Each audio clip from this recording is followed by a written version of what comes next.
欢迎收听陪你读书，我是主播路遥。今天要讲的书名字叫《每天最重要的2小时》，这是一本关于时间管理的书。我们知道啊，其他资源说是稀缺，其实呢都是可以通过比较间接的方式找到替代品或者再生的。只有时间这个资源啊，是绝对刚性的。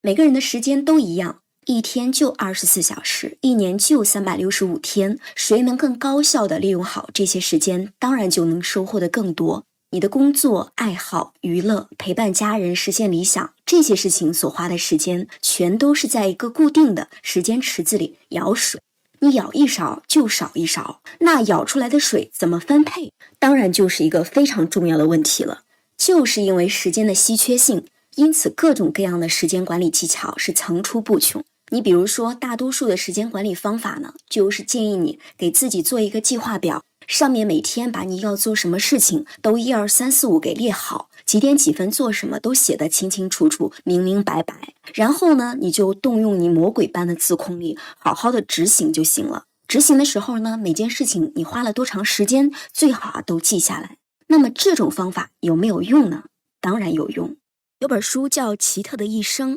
作者叫刘比歇夫，他就是运用这种时间管理法的大神。他从27岁开始就会随身带一个时间开销日记本，每件事情用到多少时间，他都会精确到秒给他记下来。就这个动作，他坚持了56年，到最后去世的时候，人家的学术成果是硕果累累，那真是叫奇特的一生。那这种精确记录的方法有用是有用，但是前提是你得能做到才行。我们普通人即使现在有这么方便的智能手机，有各种随手记录的时间软件，但是能做到的也是寥寥无几。那你不信的话，你先用手机记一下你今天花掉的时间，你试试，你会觉得记一天干了什么都不是一件容易的事情，更别说你坚持几十年了。所以说这个方法不具有普适性。还有的时间管理方法建议你别和时间死磕，我们换一种打法，把注意力放在事情上。比如说，可以把要做的事情分成4种类型。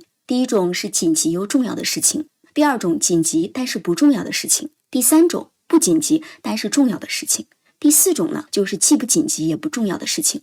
这4种啊听起来有点绕，其实呢很好理解，它就是建议我们先把重要的任务处理了，不要总被紧急的事情带着跑，因为重要的事情会随着时间的积累，价值越来越大。我们最好先做那种能和时间做朋友的事情。这种方法听起来也对，但是呢，它只是在原则上有指导意义，并不具有实操性。那你平时做事情的时候，不管重要还是紧急，事情到了你头上的时候，你是不是得先做？你想跑也跑不掉。所以呢，这本书有什么不一样的地方呢？它既不是从时间这个角度来说这个问题，也不是从事情的重要程度上来说的，它是从一个全新的角度，从身体效能的角度来说这个问题。就是在面对一件事情的时候，怎样才能把身体调整到一种巅峰状态，进而呢对时间进行高效的利用。所以说这本书的书名《每天最重要的2小时》，它的意思不是说你每天找出最重要的2小时，其他的时间都不重要了。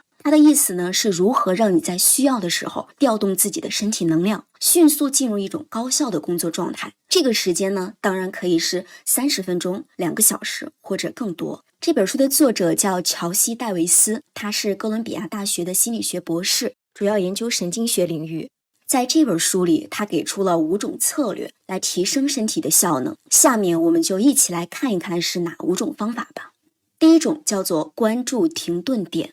那啥叫停顿点呢？就是做完了一件事儿之后停下来，想一想下一件事情要做什么。这个时间空隙啊，就是停顿点。那么你可能会说了，这有什么稀奇的？做完一件事情之后停一下，这还用说吗？你不要小看这个动作啊，这就是普通人和高手的区别。很多人都会忽略这个时间间隙，导致自己被工作的惯性带着跑。作者是这么描述的：我们的生活每天都是按照一定的程序顺序在启动，比如说早上起床、穿衣服、洗脸、刷牙、上班，这些都是生活程序。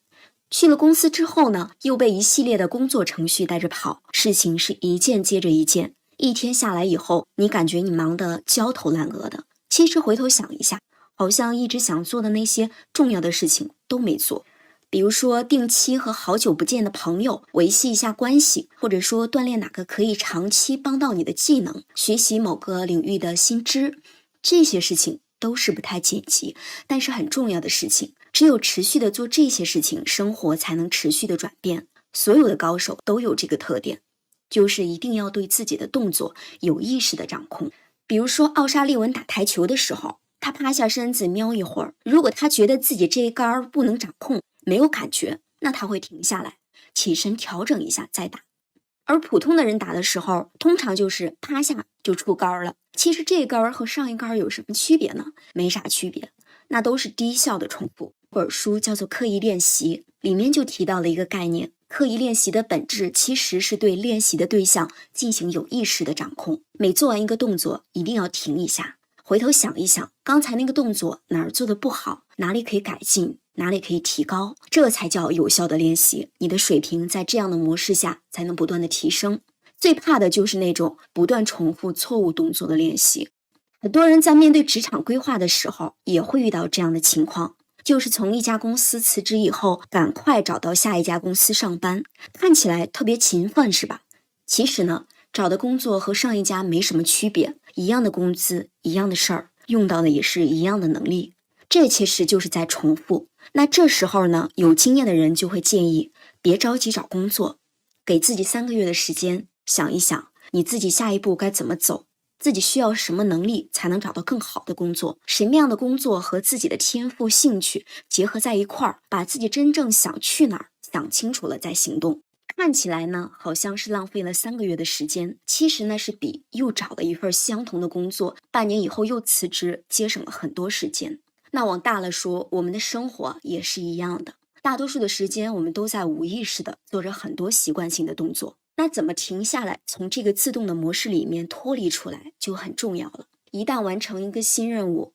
不要立马进入下一个任务，停下来喝杯水，调整一会儿，退一步好好的思索一会儿，有意识的选择下一件事情，你要干什么？这样做通常会节省更多的时间。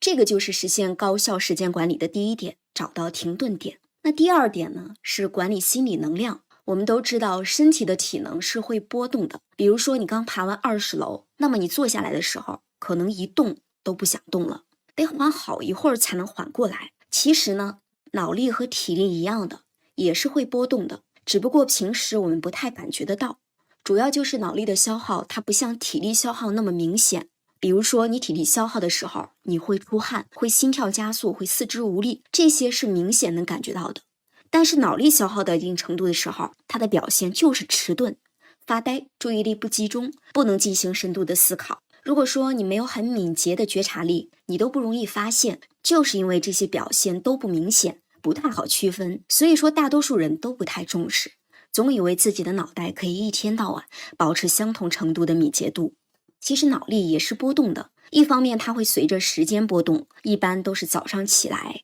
刚起床的时候精力最充沛，头脑的活性最大，大概能保持2个半小时的活力，然后想再集中注意力就不是一件容易的事情了。中午吃过饭，血液会流向胃里，消化食物，脑袋就会缺氧，会感觉到昏昏欲睡。这个时候呢，如果能小睡上个10几20分钟，精力又会恢复，又能保持活力2个半小时。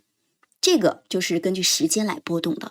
还有一种原因是根据你做的事情的难易程度来波动的。比如说你刚写完一个策划案，这个策划让你苦思冥想好一会儿，刚做完这个，如果立马投入到下一个动脑子的工作，比如说记一段文字，你就会觉得非常吃力了。一小段文字得背好多遍才能记住，因为越是需要注意力和创造力的工作，就越消耗脑力。这里作者说的管理心理能量的意思，就是根据自己大脑的状态，选择相应难度的工作。在早上的时候，精力最充沛的时间，先把困难的费脑子的事情搞定，之后呢，可以做一些简单的重复性的工作。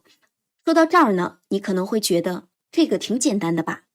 实际上能做到的真不多。有多少人是早上去公司先刷一会儿朋友圈，再看会儿新闻，再收几封邮件，再回几封邮件，等真正要工作的时候，你的精力已经耗掉1/3了。你可能觉得好像也没有什么区别啊，那其实就是我们前面说的脑力消耗的特点，它消耗起来不太明显，但是确实会持续消耗。有一些人就非常注重这种消耗，比如说作者提到的一个例子，他的一位朋友，如果第二天有一个重要的会议，他会从前一天晚上开始，有意识的让自己进入到这种尽量少做选择的状态。比如说第二天穿什么衣服，吃什么早饭，他都提前准备好。当然了，也会尽量的不看手机，脑子里只会去酝酿会议的内容，不断的模拟。那他第二天的状态通常都会非常的好，给人的感觉呢就是特别的自信，有活力，就是依靠这种细微的心理能量管理的小技巧。他的朋友平时看起来好像也不太忙，但是身价却是好几个亿，这个就是聪明人会使巧劲儿的结果。其实这样的我们成为关键的时间点不需要太长，可能每天就需要保持2个小时左右就能做完，这是对你来说最重要的事情。所以说能量管理是让你在关键时刻发挥出最好水平的关键技巧。第3点叫做理解你的注意力。为啥叫理解你的注意力呢？我们平时都觉得注意力不能长时间的集中是一种缺陷，只要做事情一分心就会习惯性的责怪自己，对吧？那作者说，其实我们的注意力不能长时间集中，这个就是大脑本身的特点，它是进化的结果。那你想一个原始人在荒郊野外，如果他不能眼观六路，耳听八方，他早就被其他的动物吃掉了。所以说，分配出了一部分的注意力在外界环境里，就是大脑自带的属性，这是一种自我保护机制。所以首先要理解的就是，当你分心的时候，不要怪自己，因为这个太正常了。那你可能会说，那我得保持注意力才能把这个事儿干完呢。这个思想飞来飞去的，我总不能给自己一句这是正常的，这事儿就完了吧？我还得干事儿。这里作者给我们提出了2种方法应对走神的情况。一种方法就是让自己主动的走神儿，就是你专注一会儿，大概20分钟的时候，你就有意识的干一些其他的事情，换换脑子。比如起来走一走，看看窗外的风景，也可以调整一下桌面或者听会儿歌。这些任务都不需要太多的思考，最好不要去做那些需要工作记忆的事情，比如说看新闻、回复邮件或者去排 PPT 等等。要是去做这些任务，那就不叫换脑子了，那还是工作，只不过是多任务切换去做的。这样的工作效能呢，我们说了很多次了，它并不会增加，反而是让你回到刚才的工作的时候就很难进入状态。所以说，换一些简单的事情，在工作的时候穿插着做，会让你工作起来更有耐力。这个是一种方法。还有一种方法是觉察注意力，就是任由思绪乱飞，不去控制它，不去试着把它拉回来，而是多一份察觉，知道自己想到哪儿，然后有意识地找到和自己正在做的事情相关的思绪。这个听起来很抽象咱们举个例子，比如说你正在看一本书，看了一会儿，这个思想就飘出去了，脑子里也就开始出现杂七杂八的念头。那这个时候你就要注意这些念头了，很可能里头有一个念头就和你现在手头的工作难题有关系。这个念头呢，说不定就是你解决这个难题的创造力来源。你看这创造力就是这么发生的呀，就是一些乱七八糟的奇思妙想组合到一块儿产生出来的新东西。太过于专注的人，创造力一定不怎么样。像爱因斯坦、莫扎特，很多具有非凡创造力的人，他都有注意力涣散症。但是呢，他们可以利用自己这些爱做白日梦的特点，做一些伟大的作品。所以分心不都是坏处，它是带给我们创造力的基本机制。如果你了解冥想，你就会发现这个方法就是冥想的时候所做的事情。很多人认为冥想就是坐在那儿什么都不想，其实不是。冥想是你观察自己思绪的一种行为，它看起来很安静，其实是大脑的一种活动。不过呢，想要观察到自己的思绪也是需要一定锻炼的。只要你能退一步观察自己的想法，你就能捕捉到分心给你带来的灵感。分心不是坏事儿，如果你的注意力开始飘忽不定了，不妨利用这个特点给你带来灵感，而不是说去责怪自己。第4点叫做掌控饮食和运动，这个好理解吗？运动对一个人的思维影响能力，我们就不用多解释了。一个人身体状态好，自然思维清晰，工作高效。如果你熬完夜，第2天还要正常上班，那么脑袋肯定是要罢工的了。我们在这儿就讨论一下，为什么很多人就是坚持不了运动。其实是因为我们对运动的期望抱得太高，一说到运动，很多人的脑袋就出现了举着哑铃、挥汗如雨的画面。其实呢，这都是过度练习。如果说你想减肥，你想练肌肉，那这种高强度的练习是有必要的。但是如果说你只是想保持健康的身体状态，保持清晰的头脑，为了工作的时候表现得更好，那其实呢，你更适合轻量运动，比如说快走，比如有氧运动。这些轻量运动呢，你做起来不会太累，可能做完只是感觉身体微微发热，身体很舒服的。如果你每次把自己搞得太累，那就不用说了，你的身体对这件事情就会开始抗拒。你又没有明确的目的，比如说演员吧，他身材不好，可能会失业，那你又不会在这样没有强动机的情况下进行高强度的训练，那放弃肯定是迟早的事儿。所以说轻量的运动非常重要，它可以让你的身体状态达到最佳状态，身体呢还不会和大脑争抢能量，这对你达到高效工作状态非常有好处。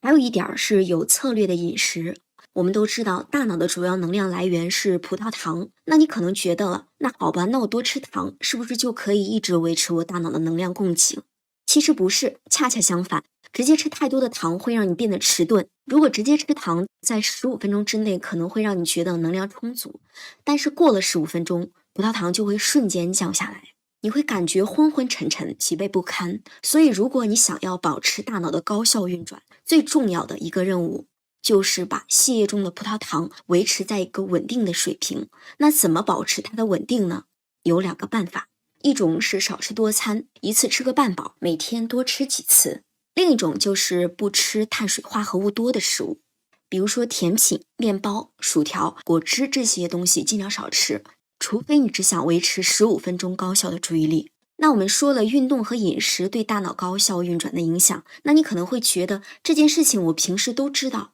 这也没有什么新的东西。其实关键不在于这个说法新不新，关键在于能不能重视它。像运动和饮食的影响，它很微妙，也不是能直观的感受得到的。比如你平时可能感觉不出来，你吃了一大堆薯条之后，大脑会有什么样的反应，你也感觉不出来，做完一场有氧运动以后，大脑会变得很灵敏。